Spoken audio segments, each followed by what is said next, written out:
a few years. And then he got the Fox News gig, got fired there, and then moved on. He never built beyond that level. He never built up in his career at all.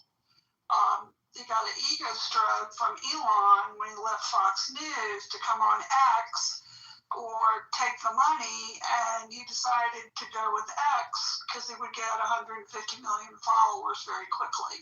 So that's how he made decisions. He's a talking head, basically.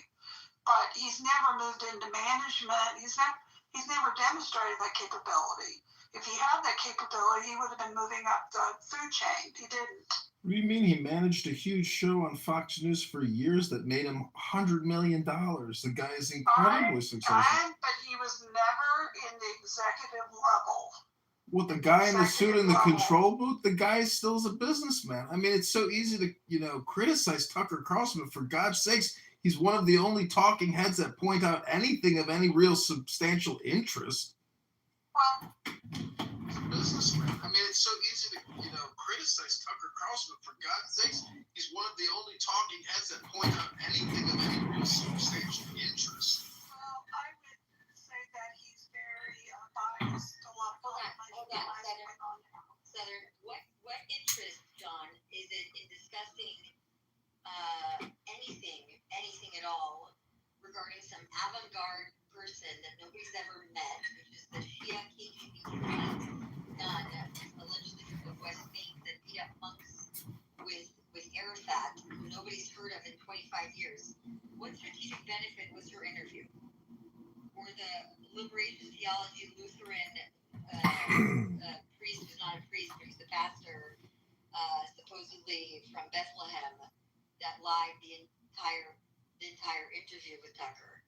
What strategic benefit was bringing Robert I'm sure you heard what I was saying. Were any of those interviews? What was the strategic benefit, for example, of bringing on Jeffrey Sachs 3 different times, never asking him anything about China, Russia, Iran, or anything like that? What was the strategic benefit of having Pezeshkian from Iran on his show and not asking him a single time, why do you consistently chant death to America and walk on the American flag? Why did you kidnap U.S. hostages? Why did you launch a war? Why did we give you all this money for the JCPOA and you used it for your ballistic missile program? Why do you need to enrich to 60-something% if you have no desire to have any type of nuclear weapons? Why did you fund Hamas to do a terrorist attacks and fund Hezbollah? Why does Hezbollah, Iranian-backed proxies on every single State Department watch list in terms of individuals that should be taken out? Why did you guys launch against Israel? Why did you fund that and destroy the Maronite Christian culture inside of Lebanon? Why did you do multiple targeted assassinations against Donald Trump? And even the golf thing, he could have just showed him when they put out a whole meme targeting Trump at the golf course that they were going to kill him while he was playing golf in Florida. He didn't ask him that. Why did he pretend to go to the Russian grocery store and he said, for $100, look all the groceries that I bought, when in Russia they don't make enough money to even spend $100 on the groceries? Why did he promote that? Why didn't he promote the fact that Russia has done more subversive targeted assassinations and subversion of the U.S. government 10 times the USS Liberty, what Russia's done to America? 10 times of it. 10 times. I have a whole thread on what the Russians did to us during the Soviet Union, and then I have the other thread that's after the Soviet Union.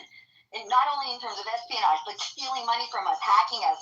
I mean, shooting down planes. I mean, shooting ships, taking U.S. soldiers hostage. Oh my God, it goes on and on and on and on and on. On and on and on. He never asked any of those questions. Why didn't he ask Robert Amsterdam on the other one?